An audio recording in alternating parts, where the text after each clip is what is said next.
Namaskar, hello and welcome viewers. You're watching the special presentation of Sansad TV on Constitution of India, the supreme law of the land.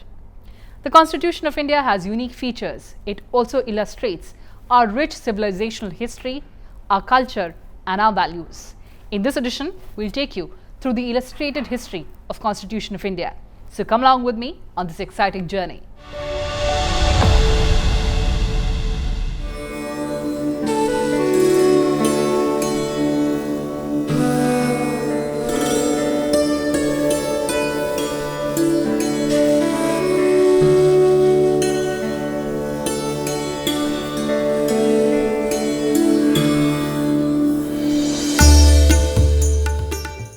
The original copy of India's constitution is kept in this helium-filled case in the Library of Parliament. One of the lengthiest written constitutions in the world, it is a 90,000-word document with 395 articles, 22 parts and 8 schedules.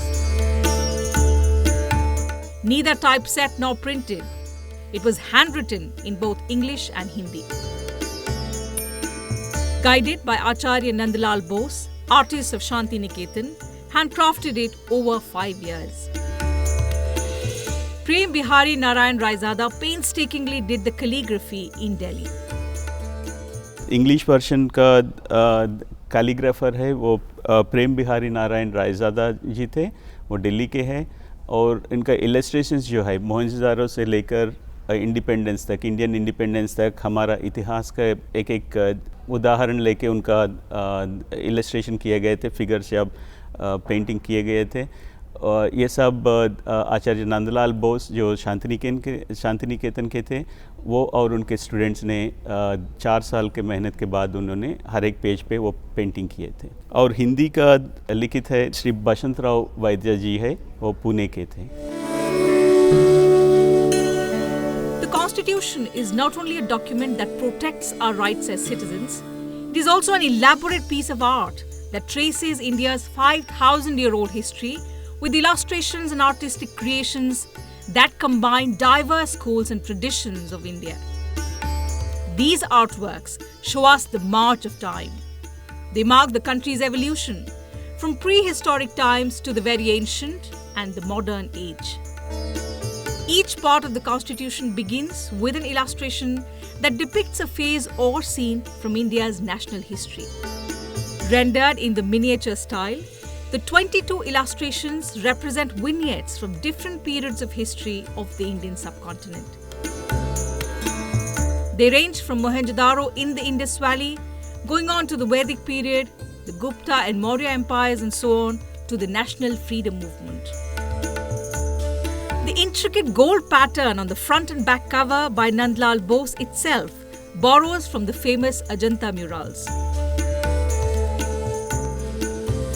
The artistic works also showcase the philosophical dimension of our constitution. The front cover of the constitution is an upside-down triangle defined by line drawing based on the paintings of Ajanta caves. The blooming lotuses symbolize a nation rising from its feudal past and blossoming into a sovereign democratic republic. The horizontal format of the drawings is derived from the palm leaf miniatures of Bengal and South India.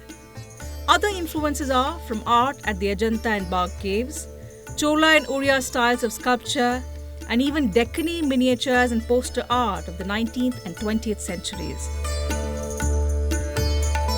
Pages of the handcrafted Indian Constitution are bound in black leather and embossed in patterns of gold. Legend has it that Raizada took over 6 months to complete the calligraphy both in Hindi and English. And as honorarium, his only request was to have his name on each page and alongside his grandfather's name on the last. The preamble page of the Constitution has a complex design sketched by Beohar Ram Manohar Sinha. Beautifully decorated with flower and animal motifs, the page bears his signature, Ram. The whole framework presents major events, personalities, art and culture of Indian history and civilization. This flow of history is what our constitution predominantly highlights. The Indus Valley civilization marks the beginning of Indian history. Fittingly, the first part of the constitution starts with the popular Indus Valley seal mark, the bull, understood to symbolize the leader of the herd. Carved in stone, the Zebi bull represents the most powerful clan or top officials of Mohenjo-daro and Harappa. Part 2, that deals with citizenship, is depicted with hermits living in forests near ponds and rivers. This symbolizes not only the philosophical achievements of our ancient period, but also the close relationship between human beings and nature. Citizens are reminded of the importance of preserving and protecting the environment in a society where man, flora and fauna live peacefully. This theme is fundamental to our ancient literature and also a duty imposed by Article 51A of the Constitution. Part 3 of our Constitution lays down our fundamental rights. This section shows Ram, Lakshman and Sita returning to Ayodhya after defeating Ravan, signifying the triumph of good over evil. It also marks the dawn of a new era of justice, liberty, equality and democracy. Part 4 contains the directive principles of state policy. They are, in a sense, the wisdom and the guidelines that need to be borne in mind while framing policies, and depicted by the iconic scene of Krishna's discourse to Arjun before the war. The image of Buddha's enlightenment adorns Part 5 of the Constitution, that has provisions for the functioning of the union government. This part establishes a parliamentary system of government at the union level, an independent judiciary and effective separation of powers. The artwork indicates that the union government and its parts, the executive, the legislature, the judiciary, have to be as enlightened as the Buddha.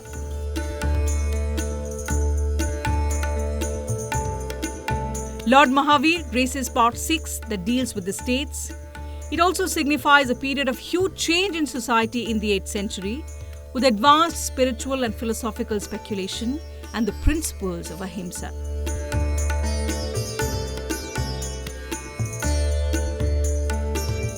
Part 7 of the Indian Constitution dealt with the princely states that existed at the time of independence. It's depicted by the image on the spread of Buddhism by Emperor Ashoka in India and abroad.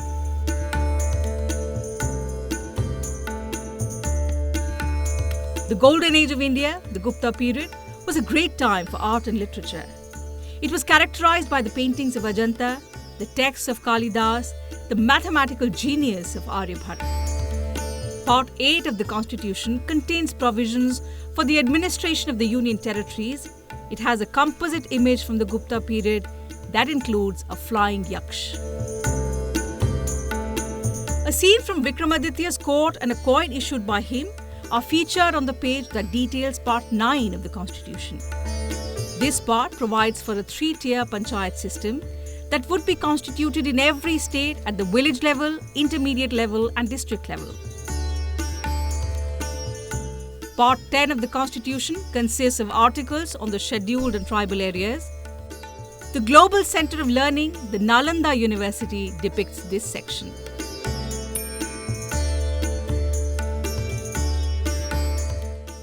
The image, signifying Part 11 of the Constitution, pays homage to the artistic traditions of Odisha. This segment of the Constitution lays down the articles on relations between the Union and states.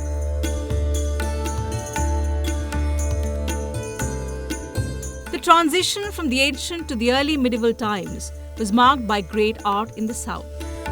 Part 12 of the Constitution, that deals with finance, property, commerce and suit, has a dancing Natraj of the Chola period that was itself famous for its global commerce and trade. It also bears a reverse swastika that signifies peace and prosperity. The Pallava bas-relief at Mahabalipuram or Mamalapuram, which depicts the descent of the Ganga or Arjuna's penance, is portrayed in Part 13. It refers to dealings relating to trade and commerce between individuals or groups. Part 14, that consists of articles on services under the Union and the states, is illustrated by a scene from Akbar's court. The Maratha and Sikh periods of Shivaji and Guru Gobind Singh decorate part 15 of the constitution that deals with elections. Both Shivaji and the Sikh regimes weakened Mughal rule in India.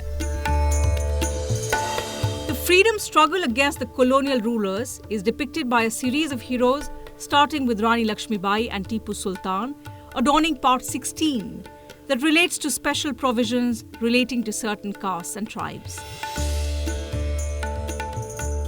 Two iconic illustrations of Mahatma Gandhi in part 17 and part 18 of our constitution pay homage to his role in India's struggle for independence. While one is a depiction of his Dandi March, the other shows his visit to the riot-affected Naukhali.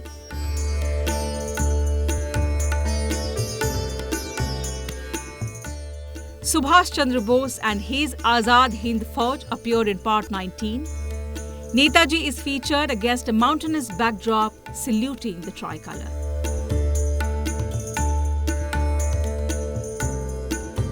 The immense geographical diversity of the country, from the majestic Himalayas to the swirling sands of the deserts, introduce us to parts 20 and 21 respectively of the Constitution. The 22nd part is decorated with illustrations of waves, oceans and ships. This segment is a compilation of laws pertaining to the Constitution of India as a country and the Union of States that it is made of. Numerous other pages were beautified by Ram Manohar Sinha, who signed either as Ram or Ram Manohar. He significantly contributed to the execution of line drawings and gold works that bear Nandalal Bose's signature, Nand. The original constitution needs special care, maintenance for its upkeep. Ceiling जो होता है वो important है, तो उसमें हमको 3 तरह का टेक्निक यूज़ कर सकते हैं. उसमें से ओरिंग बेस्ड वन हमको पता लगा कि O-ring based one is better than using organic sealant या सोल्डर करके. सिल्वर लेड सोल्डरिंग से अच्छा है कि हम इसको ओरिंग बेस्ड सीलिंग करके रख सकते हैं. तो वो होने के बाद भी वो जो बक्सा बना था वो अच्छा क्वालिटी का नहीं था. लॉन्गिविटी के बारे में कितने साल ये टिकेगा किसी को भी नहीं पता था. तो उसी टाइम पे लुव्र म्यूज़ियम जो पेरिस में है, वहाँ का एक सदस्य ने हमको श्री हरकिशन जी जो NPL से गए थे, उनको आइडिया दिया कि आप गेटी कंजर्वेशन इंस्टीट्यूट USA में जो है उनसे क्यों आप संपर्क करते हो. क्योंकि गेटी कंजर्वेटरी इंस्टीट्यूट तभी 1993 में एक्चुअली वो इजिप्शियन कंजर्वेशन इंस्टीट्यूट के साथ मिलकर एक मम्मीज़ प्रिजर्व करने के लिए एक बॉक्स बनाए थे. तो वही टेक्नोलॉजी हम क्यों यूज़ ना करें या उनसे क्यों हेल्प ना लें. तो तब पार्लियामेंट लाइब्रेरी, गेटी इंस्टीट्यूट और NPL साथ मिलके एक बॉक्स का डिज़ाइन हुआ था. और गेटी इंस्टीट्यूट ने 2 बॉक्स बनाए थे, एक्चुअली 3 बॉक्स बनाए थे. एक उनके पास है, 2 हमारे पास है. 2 एक इंग्लिश और एक हिंदी वर्जन रखने के लिए हमारे पास आए हैं. इनका टेस्टिंग ये सब NPL में किए थे. Framers of the Constitution at the Constitution Hall of Parliament in New Delhi on 24th January 1950.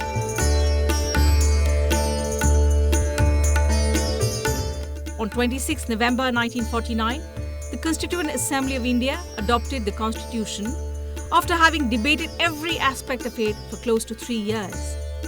These debates were heard by over 53,000 citizens in the Visitors' Gallery of Parliament.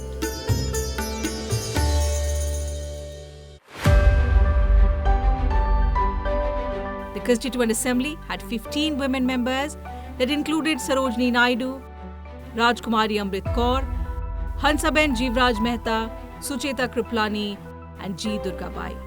They spoke of equal rights for one and all when women in many parts of the world were denied basic rights.